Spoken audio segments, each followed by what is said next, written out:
inserindo e ajustando câmeras e luzes.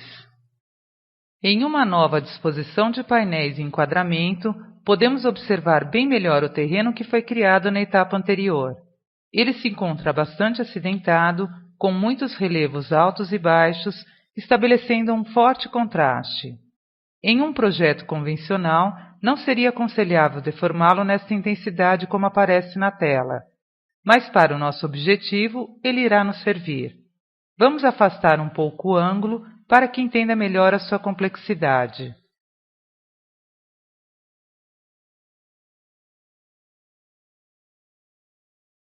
A razão inicial de impormos este formato é por motivos didáticos, para que fique claro quanto este pode ser afetado. Por outro lado, este formato pode criar mais dificuldades ao jogador e isso pode ser benéfico para um jogo, logicamente dependendo das soluções que você apresentar a ele para que possa resolver essas dificuldades. A visão atual que temos da cena não tem referência alguma com a visão que teremos quando estivermos no jogo. Para isso, é utilizada uma câmera, conhecida como câmera principal, que é incluída no projeto assim que este é criado. Quando a selecionamos, podemos ver uma pequena janela com uma prévia da imagem da cena no canto inferior direito do painel. Além da posição, também ainda não podemos contar até o momento com a definição das texturas que aplicamos ao terreno, já que não existe luz na cena. Resolveremos isso daqui a alguns instantes. A câmera principal simula o campo de visão do olho, o que é representado pelas linhas que saem do centro da câmera e formam uma pirâmide. Levando em consideração apenas o posicionamento do terreno, pelo que estamos vendo no painel, note que está bem diferente se compararmos com o que é mostrado na janela Preview. Vamos mudar o ponto de vista da cena para ver exatamente qual é a posição da câmera na cena. Por este ângulo, é possível saber com exatidão qual a posição do objeto no eixo vertical, como é o caso da nossa câmera, que se encontra abaixo do terreno. Mas isso é fácil de resolver. Assim como qualquer outro objeto, a câmera também pode ser manipulada através das ferramentas de transformação. Ajuste adequadamente a cena, conforme mostraremos no vídeo. Primeiro eleve-a para que fique acima do terreno e depois gire-a para direcionar o seu foco para ele.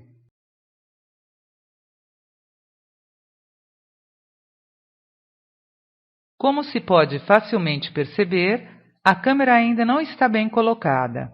Mude o modo de visão para aérea. Depois desloque a cena até localizar a câmera e centralize-a no terreno através do eixo X.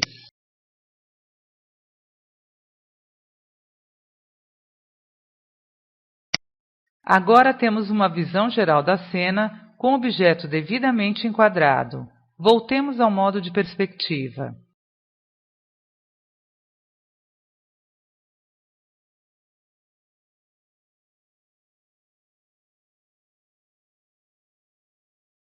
Vamos conhecer os componentes que estão associados à câmera. Em uma passada rápida pelo painel Inspector, vemos que além do componente Transform, temos outros 4 que são específicos para ele. No primeiro, nós encontraremos as suas opções de ajuste, entre elas a que permite definir como serão reproduzidas as áreas vazias pela câmera, Clear Flags, que é importante quando se utiliza mais de uma câmera em uma mesma cena e tem como finalidade evitar a obliteração da imagem. Normalmente, as áreas vazias são preenchidas com a imagem do céu e Skybox. Daqui a instantes, falaremos mais sobre este assunto. Em Background, se pode alterar a cor de fundo, representando por padrão por um tom de azul, o qual nós podemos observar na janela de pré-visualização, já que esta cor não afeta o fundo no painel Scene. Vamos alterá-lo por um tom mais claro para criar um contraste mais entre o céu e a terra.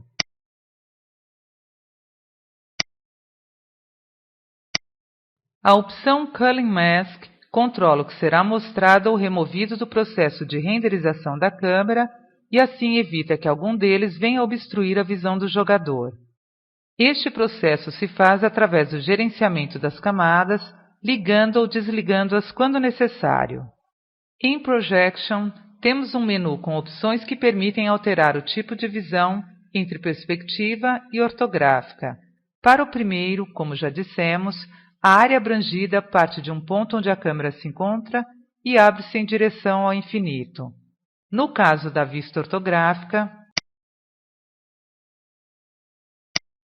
praticamente enquadra uma determinada área e depois se regula sua profundidade ao ajustar o valor definido para o campo Size.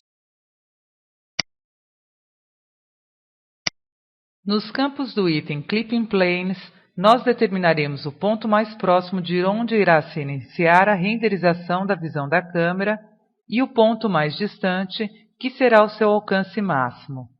Normalmente utiliza-se um valor menor de proximidade somente quando o jogador tiver contato direto com os objetos na cena para que vejam deles ou através deles.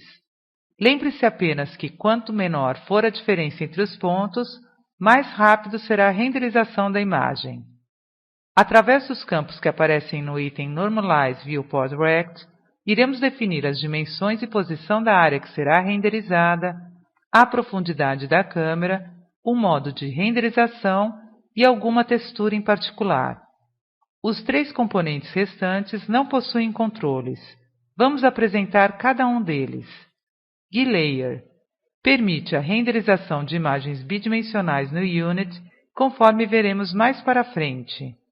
Flare Layer torna possível o reflexo do sol na lente, gerando o efeito de clarão. Audio Listener responsável pela reprodução do áudio presente na cena. Esta câmera que estamos usando na cena é estática. Você pode utilizar várias delas para mostrar o personagem se movimentando no cenário, sendo necessário incluir uma a cada mudança de cena. Outra possibilidade é usar uma única interativa para que seja o próprio jogador, bastante comum em jogos de tiro. Vamos importar o pacote Character Controller para demonstrar esta câmera que acabamos de citar. Vá até o menu Assets, abra as opções do item Import Packages e clique em Character Controller. Importe toda a relação de itens. Uma nova pasta é incluída no painel Project no interior da Standard Assets. Nela encontramos 2 objetos, Third Person Controller, controle em terceira pessoa, e First Person Controller, controle em primeira pessoa. Através do primeiro, temos a visão da cena e do personagem, enquanto o outro, somente da cena. Vamos escolher este último para nossa demonstração. Para este projeto, nós iremos trabalhar apenas com o First Person Controller, conhecido também como FPC, e por isso vamos incluí-lo agora em nosso projeto, determinando antes em qual parte da cena ele deverá ficar. Iremos utilizar as setas do teclado para percorrer a distância em linha reta até o outro lado do objeto Terrain mais rapidamente.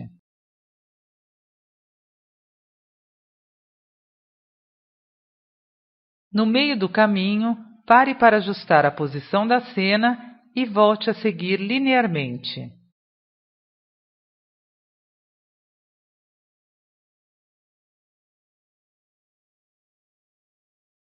Teremos que levar em consideração as condições do terreno e procurar escolher a área que estiver mais nivelada para que seja possível se movimentar facilmente no jogo, pelo menos inicialmente.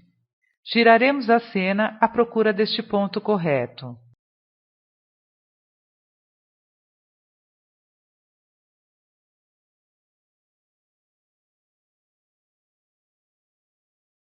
Definido o local, clique e arraste até lá o objeto First Person Controller, conforme mostraremos agora. Aproxime o objeto na cena utilizando a tecla F. Agora vamos conhecer as suas características enquanto observamos na tela. Expanda o item no painel Hierarchy. Este tipo de objeto, que agrupa 2 ou mais itens, é conhecido como prefab. Segundo o item da lista, a câmera aparece no alto objeto como a posição dos olhos. Ela possui as mesmas características e os mesmos componentes que constam para a câmera principal. Abaixo dela se encontra o objeto primitivo, cápsula, que tem como função representar o corpo do personagem. É através dele que ocorrerão as colisões, tão necessárias ao modus operandi dos jogos na grande maioria das vezes. Tanto a câmera quanto o objeto são conhecidos como child e estão relacionadas ao item principal, parent, e qualquer transformação aplicada a ele também os afetará.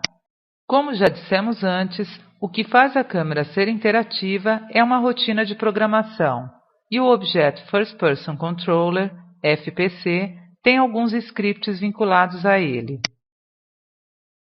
Por exemplo, o script Mouse Look é o que possibilita girar a câmera com auxílio do mouse para que o personagem tenha uma visão de 360 graus na horizontal e 60 graus na vertical. O script contém uma série de variáveis que controlam eixos, sensibilidade do movimento e seus limites. O script Character Motor e o FPS Input Controller são os responsáveis pelos movimentos de para frente e para trás e para os lados, como também os pulos. Na relação do componente, aparece uma série de controles para que você possa fazer ajustes de precisão de movimento, pulo, movimento de plataforma e deslize.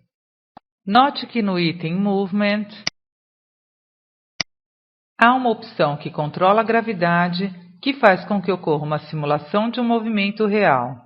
Quando o jogador estiver em movimento e colidir com outro objeto, isso fará com que ele seja empurrado para trás, enquanto ao pular, ele é atraído para o solo. Esta situação só é possível graças a um componente conhecido como Rigid Body, corpo rígido, que, quando aplicado aos objetos, permite que eles comportem-se de acordo com as leis da física. Mais tarde falaremos mais sobre este componente. Vamos ver agora como se comporta esta câmera no jogo. Como já lhe mostramos, o Unity dispõe de um sistema de simulação do jogo que pode ser acessado de dentro do programa. Para fazer isso, aperte a tecla de reprodução que se encontra acima do painel Sim. Agora você está no controle. Poderá olhar para todos os lados da cena e também caminhar por ela. Utilize as setas do teclado para se locomover ou, se preferir, as teclas WASD e aponte a direção com o mouse. O único problema é que está tudo escuro, assim como estava aparecendo no preview da câmera. Você consegue até ver as texturas, mas quase nenhuma definição. Nada parecido com o que estava sendo mostrado no modo de edição. Iremos resolver isso, incluindo uma luz na cena. Interrompa a simulação. Assim como ocorre em programas de manipulação de objetos 3D, no Unity nós podemos inserir objetos de luz. Acesse o menu Game Object e selecione o item Create Order. Na lista encontramos 3 tipos diferentes de luzes: direcional, ponto e spot. Vamos incluir a primeira. Esta luz é a mais forte e possui um alcance maior. Normalmente é equiparada à luz do sol. As linhas amarelas ao redor determinam a direção. Depois que inserimos o objeto de luz, o programa desativa a luz ambiente da cena no modo de edição. Experimente desligar o objeto Light no painel para comprovar isso. Apesar de termos definido antes o tipo de luz e ser esta que iremos utilizar, você poderá alterá-la a qualquer momento no painel Inspector. Sendo assim, vamos aproveitar então para conhecer as outras duas alternativas. Point.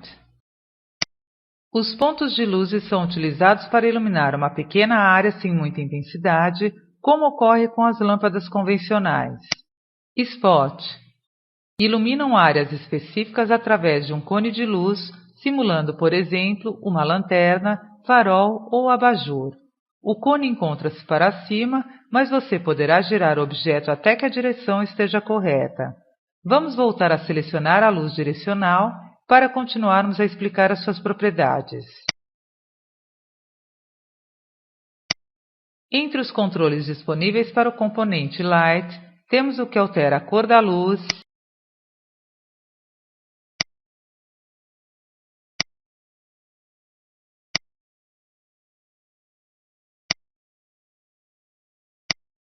e a sua intensidade.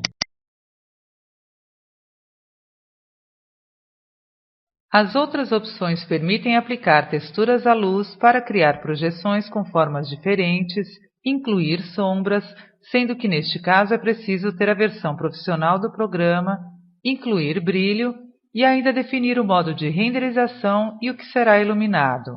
Vamos ver como ficou o resultado no painel do jogo. Agora sim temos uma prévia de como poderá ficar o cenário com suas texturas e objetos. Retorne ao painel anterior. Aproveitaremos agora para posicionar esta luz corretamente, que como o Sol deverá ficar elevado. Com o objeto ainda selecionado, altere o valor do campo Y do item Position para 500.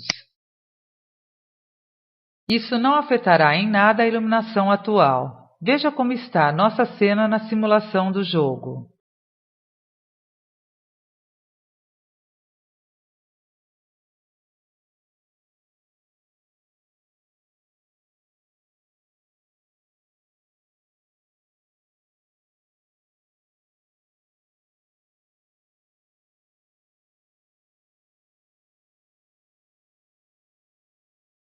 Veja como ficaram interessante o equilíbrio entre as áreas iluminadas com as escuras, criando um efeito bem realístico de como de um final de tarde nublado com pouco sol. Para concluir esta etapa, precisamos agora nos preocupar em proporcionar um melhor acabamento ao céu. Uma cor sólida não passa nenhuma sensação de realidade e um jogo deste gênero tem este objetivo como primordial. Para se resolver isso, existem duas maneiras bem parecidas. Uma é definir um céu para a câmera através do seu componente, conforme falamos no início desta etapa, e a outra é determinar isso diretamente ao processo de renderização. Optaremos por esta última alternativa. Acesse as opções de ajustes de renderização pelo menu Edit. O item na lista referente à texturização do céu é o Skybox Material. Se abrirmos a janela para selecionar a imagem, constataremos que ainda não temos como aplicar a textura ao céu. O motivo é porque precisamos antes importar um pacote exclusivo com este tipo de material e próprio para este fim. Faremos isso agora. Repita os procedimentos a seguir.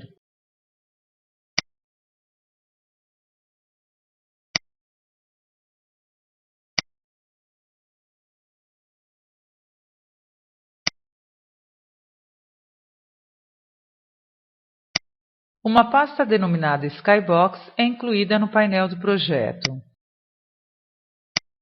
Nela se encontram todas as texturas que precisamos para preparar o céu do nosso jogo. Selecione a primeira da lista. Pelas imagens que aparecem no painel, já podemos deduzir que se trata de uma representação do pôr do sol. Conte-as e chegará ao total de 6 imagens.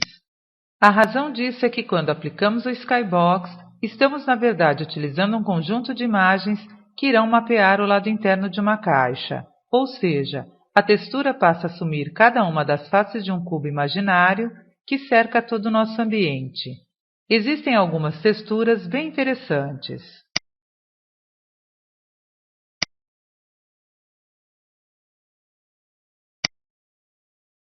Vamos aplicar as texturas representadas pelo item Eerie Skybox, que se traduz como sinistro ou estranho, bem apropriado para a história do nosso jogo. Acesse novamente as configurações de renderização e arraste o item até o campo correto.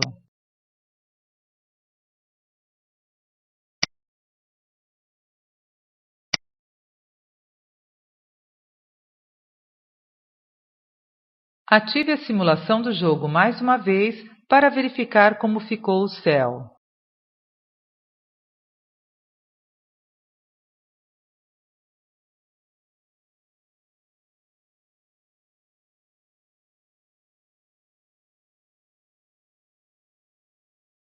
Com certeza foi uma boa escolha. Vamos aproveitar para posicionar o objeto First Person Controller para o ponto de visualização inicial. Desta forma, poderemos ter essa mesma visão que temos no painel Scene a partir do painel de Game também. Selecione o objeto no painel de hierarquia e depois gire-o até que esteja de acordo com o posicionamento pretendido. Veja como aparece a cena pelo painel do jogo. Para concluir, vamos apenas resolver um pequeno problema de incompatibilidade que apareceu quando inserimos o FPC e que está sendo avisado no console do programa. No momento temos duas câmeras com o componente Audio Listener presentes na cena, que não é permitido no Unity, já que não existe a necessidade de haver mais de um ouvinte. Uma forma de resolver isso é remover o componente de uma das câmeras, ou melhor, pode-se excluir a câmera por completo, já que não iremos utilizá-la mais em nosso projeto e o componente deixará de existir. Selecione no painel Hierarchy e pressione a tecla Delete. Com isso finalizamos esta etapa. Dê mais uma volta neste pequeno mundo que acabou de criar. Repare nos efeitos interessantes do céu ou do contraste entre brilho e sombra refletida nos morros e nos vales. Esta possibilidade de poder caminhar por um ambiente ao mesmo tempo em que ele está sendo construído é uma experiência única. A seguir, iremos mostrar como importar e configurar os objetos produzidos em programas 3D.